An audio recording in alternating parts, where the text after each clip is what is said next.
အားလုံးပဲမင်္ဂလာပါနော်ဆရာတို့ပြန်စလိုက်အောင်ဆရာတို့ဒါလေးကတော့10ရက်နေ့ကနေ14ရက်နေ့အတွက်နော်ဆရာပေးတဲ့2သိန်းနဲ့4လုံးခွေလေးဖြစ်ပါတယ်ဗျာနော်ဒါကတော့ဆရာကြည့်တဲ့4ပင်ကလင်နာတော့ဖြစ်ရမယ်ဗောနော်4ပင်ကလင်နာဆိုတာကကျွန်တော်ရဲ့မျိုးတွေအားလုံးပဲ1ပင်2ပင်3ပင်4ပင်ဆိုတဲ့4ပင်ကလင်နာဖြစ်ရမယ်ဗောနော်4ပင်ကလင်နာရဲ့တဲ့အောက်ဆုံးပတ်တိုင်းမှာတဲ့နော်အောက်ဆုံးပတ်တိုင်းမှာ4ပင်ကလင်နာရဲ့အောက်ဆုံးပတ်တိုင်းမှာတဲ့2 3 4 5အပူပါခွေဆင်းတယ်တဲ့ဟုတ်လားဟုတ်လားအဲ့တော့ကျွန်တော်ရဲ့မျိုးတွေကဆရာတွေပြောရင်ယုံရမှာလားမယုံရပါဘူးเนาะဆရာတင်ပေးထားတဲ့ကလင်နာလေးနဲ့စစ်ကြည့်ပေါ့เนาะကလင်နာလေးနဲ့စစ်ကြည့်ပေါ့ဆရာတို့ဒီ၄ပင်ကလင်နာရဲ့เนาะအောက်ဆုံးဘက်တိုင်းမှာ2 3 4 5ခွေသည်2 3လို့ထွက်တယ်2 3 4 5ခွေသည်เนาะ4 5ရဲ့4 4လို့ထွက်တယ်2 3လို့ထွက်တယ်2 3 4 5ခွေ3 4လို့ထွက်တယ်2 3 4 5ခွေ2 5လို့ထွက်တယ်เนาะ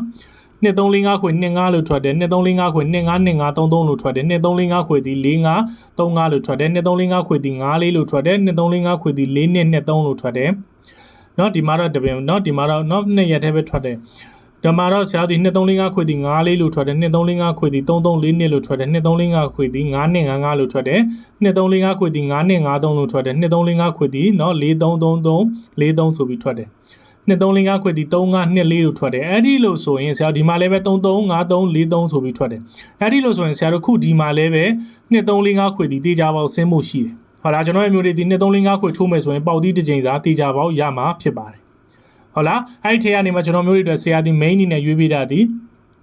အကြများတဲ့3 5နဲ့2 5ကိုရွေးပေးပါတယ်ဗျဆုံးဖြတ်ချက်မချခင်ကိုယ်တိုင် research လုပ်ပြီးတော့ risk ကိုတေချာခန့်ခွန့်ခွဲပြီးအသုံးပြုဖို့အကြံပြုပါတယ်ကျွန်တော်ကောင်းဆက်သူပါ